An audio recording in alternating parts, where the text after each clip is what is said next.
আজ রবিবার 19শে ফাল্গুন 2024 সালের 3রা মার্চ মেষ রাশি মেষ লগ্ন এরিস সাইনের জাতক জাতিকাদের আজকের দিনটি কিন্তু এক প্রকার বেশ কাটতে চলেছে।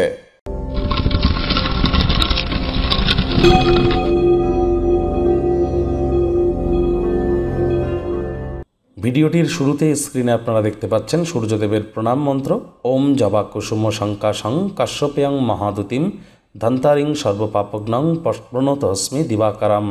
সকালবেলা ঘুম থেকে উঠে পিতলের বা তামার কোনো ঘটিতে করে অল্প জল, কিছু তাতে 3-4 ফোঁটা গঙ্গা জল, কালো তিল, লাল রঙের পুষ্প অর্থাৎ ফুল সূর্যদেবের উদ্দেশ্যে নিবেদন করে এই মন্ত্রটি 7 বার বলুন। পুকুরে গিয়ে নদীতে গিয়ে স্নান করে বললে আরও বেটার হবে। ভিজে গাতেই আপনারা বলবেন, অত্যন্ত উপকৃত হবেন। মার্চ মাস গুরুত্বপূর্ণ একটি মাস। মার্চ মাসে সূর্য রাহুর গ্রহণ দোষ থাকছে, শনি মঙ্গলের দঙ্গল যোগ থাকছে। তাহলে অবশ্যই আপনাদের রাশির ক্ষেত্রে মার্চ মাসটি কেমন অতিবাহিত হবে অলরেডি কিন্তু চ্যানেলে একটি ভিডিও আপলোড করা হয়েছে, সময় সুযোগ বুঝে একবার দেখে বা শুনে নিতে ভুলবেন না।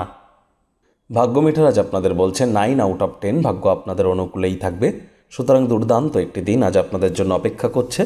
সামনে আসা সময় সুযোগে সদ্ব্যবহার করতে যেন ভুলবেন না। আজ কায়িক পরিশ্রমের কারণে শরীরে একটু ক্লান্তি আপনারা অনুভব করতেই পারেন। ওজন বুঝে ভোজন গ্রহণ করুন। অসুস্থতা নিয়ে আলাপ আলোচনা যেন করবেন না, মাইন্ডকে ডাইভার্ট করবার চেষ্টা করুন। অবসরকালীন সময়ে মন্দির, মসজিদ, গুরুদ্বারা ভ্রমণ করুন। ধর্মীয় ক্রিয়াকলাপে অর্থ বিনিয়োগ করতেই পারেন।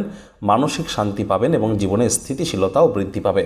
অর্থগত ব্যাপারে আয় ইনকাম আজ আপনাদের বাড়তে চলেছে। আর্থিক লেনদেন বিনিয়োগের ব্যাপারে আজ আপনারা ভাগ্যবান।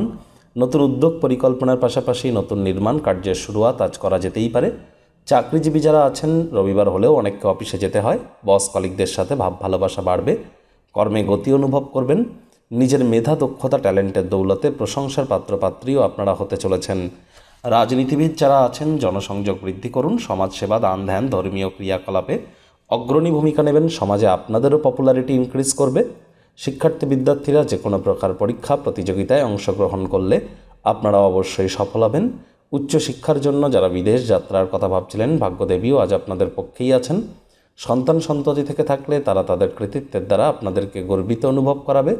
প্রেমিক প্রেমিকা, স্বামী স্ত্রী উভয়ের ক্ষেত্রেই বলবো দিনটিকে যতটা সম্ভব রোম্যান্টিক করে তোলা যায় সেই প্রচেষ্টাই আপনাদের করা উচিত। অবিবাহিতদের বিবাহের যোগ পরিলক্ষিত হচ্ছে। যারা প্রেমে পড়েননি তাদের জীবনে স্বপ্নের নারী বা পুরুষের আগমন আজ কিন্তু হতেই পারে। একটু প্রচেষ্টা আপনাদেরকেও করতে হবে। শত্রুপক্ষ বিরোধী পক্ষ আজ একটু হলেও শক্তিশালী থাকছে। এ বিষয়ে সজাগ থাকুন।